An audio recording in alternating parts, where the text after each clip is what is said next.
নমস্কার, জয় মাতার। আমি অ্যাস্ট্রো হিমাংশু ভাগ্যের দুয়ার থেকে আপনাদেরকে জানাই আন্তরিক শুভেচ্ছা, ভালোবাসা। আজ আমি যে প্রেডিকশানটি করতে চলেছি, জাতকেরা হলে ডান হাতটিকে দেখুন আর জাতিকারা হলে বাঁ হাতটিকে দেখুন।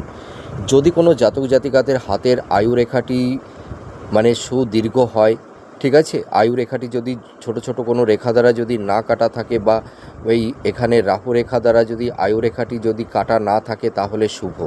এবার দেখুন, যদি কোনো জাতক জাতিকাদের হাতের আয়ুরেখার ভেতর দিকে এবং বাইরের দিকে যদি এই ধরনের ট্রায়াঙ্গেল সাইন অর্থাৎ ত্রিভুজ চিহ্ন থাকে এবং আয়ুরেখা থেকে যদি একটি রেখা এই হৃদয় রেখাটিকে অতিক্রম করে যদি ওপরের দিকে উঠে যায়, তাহলে এরা জীবনে প্রচুর সাকসেস পায়, এরা প্রচুর জীবনে ধন সম্পদ, প্রপার্টি, স্থাবর ভূ সম্পত্তি এরা প্রাপ্তি লাভ করে থাকে। তাছাড়া দেখা যায় যদি এই বুধের ক্ষেত্রে যদি এই ধরনের ছোট ছোট ভার্টিক্যাল বুধ রেখা থাকে এবং বুধের আঙুলটি যদি একটু দীর্ঘ বেশি হয়, ঠিক আছে, এবং বুধের 3টি পর্বের মধ্যে যদি লম্বা লম্বা প্রোগ্রেস রেখা থাকে, তাহলে এই সব জাতক জাতিকারা ভীষণ ট্যালেন্ট, খুব মেধাবী এবং ভীষণ বুদ্ধিমান হয়।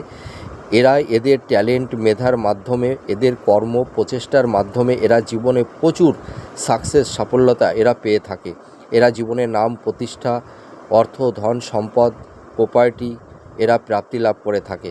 আপনারা মিলিয়ে দেখুন এই প্রেডিকশানটি কতটা ম্যাচ করছে। নমস্কার, জয় মাতারা।